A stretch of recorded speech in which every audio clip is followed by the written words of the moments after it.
Stockholm से आरिफ खसाना का अस्सलाम कबूल कीजिए। आज 30 अगस्त है और आज के दिन की स्वीडन की अहम खबरें इन 3 मिनट में आपके सामने पेश की जाएंगी। आज की स्वीडन की सबसे अहम खबर यह है कि स्वीडन की सबसे बड़ी सियासी जमात सोशल डेमोक्रेट्स की सरबराह और साबिक वज़ीर-ए-आज़म मगदलेना एंडरसन ने प्रेस कॉन्फ्रेंस करते हुए कहा है कि वो चाहती हैं कि स्वीडन के कानून का जायज़ा लिया जाए और अवामी मकामात पर कुरान हकीम को जलाने पे पाबंदी आयद की जाए और इसको लोगों के एक ग्रुप के ख़िलाफ़ नफ़रत अंगेज़ और इश्तियाल अंगेज़ी जो है वो तस्वर किया जाए। और उन्होंने कहा है कि जब डेनमार्क ये काम कर रहा है तो अगर स्वीडन ने इस किस्म का कानून ना बनाया तो स्वीडन के लिए दहशतगर्दी के ख़तरात बढ़ जाएंगे। इस सिलसिले में मज़ीद तफसीलात आप बहुत जल्द इस चैनल पे एक व्लॉग में देख सकेंगे। स्वीडिश माइग्रेशन बोर्ड के डायरेक्टर जनरल को तब्दील कर दिया गया है और नई डायरेक्टर जनरल मारिया माइंडहैमर को मुकर्रर किया गया है, जो 18 सितंबर से अपने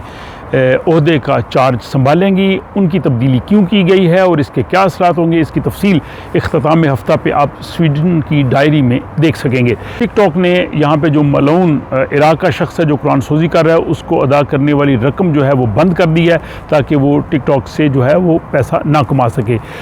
स्वीडन के इंतहाई शुमाली इलाके किरोना में 2 ख़वातीन मुर्दा पाई गई हैं। पुलिस का ख्याल है कि उनको कत्ल किया गया है।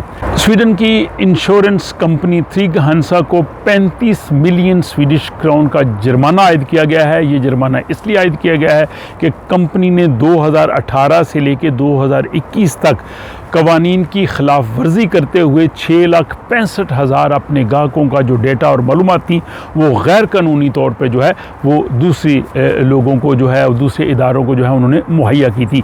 और स्वीडन में जो इस वक्त अफरात-ए-ज़र इन्फ्लेशन जो है वो बहुत ज़्यादा बड़ा है और शरह सूद में भी काफ़ी ज़्यादा इजाफा है, तो उसके पेश नज़र यहाँ पे जो माहिरीन मईशत हैं उन्होंने ये कहा है कि इस वक्त आप जो तनख्वाह ले रहे हैं स्वीडन में, अगर इसको पिछले साल की तनख्वाह के साथ मुवाजना किया जाए तो आपकी तनख्वाह तकरीबन 2.4% कम है। और अगर इसमें शरह सूद और बाकी चीज़ों को भी शामिल कर लिया जाए तो जो है वो 5.3% कम है। यानी 30,000 तनख्वाह लेने वाले शख्स को 1600 क्रोन जो है वो कम मिल रहे हैं। और आखिर में ये कि कल 31 अगस्त को स्वीडन में सुपर मून को दोबारा देखा जा सकेगा।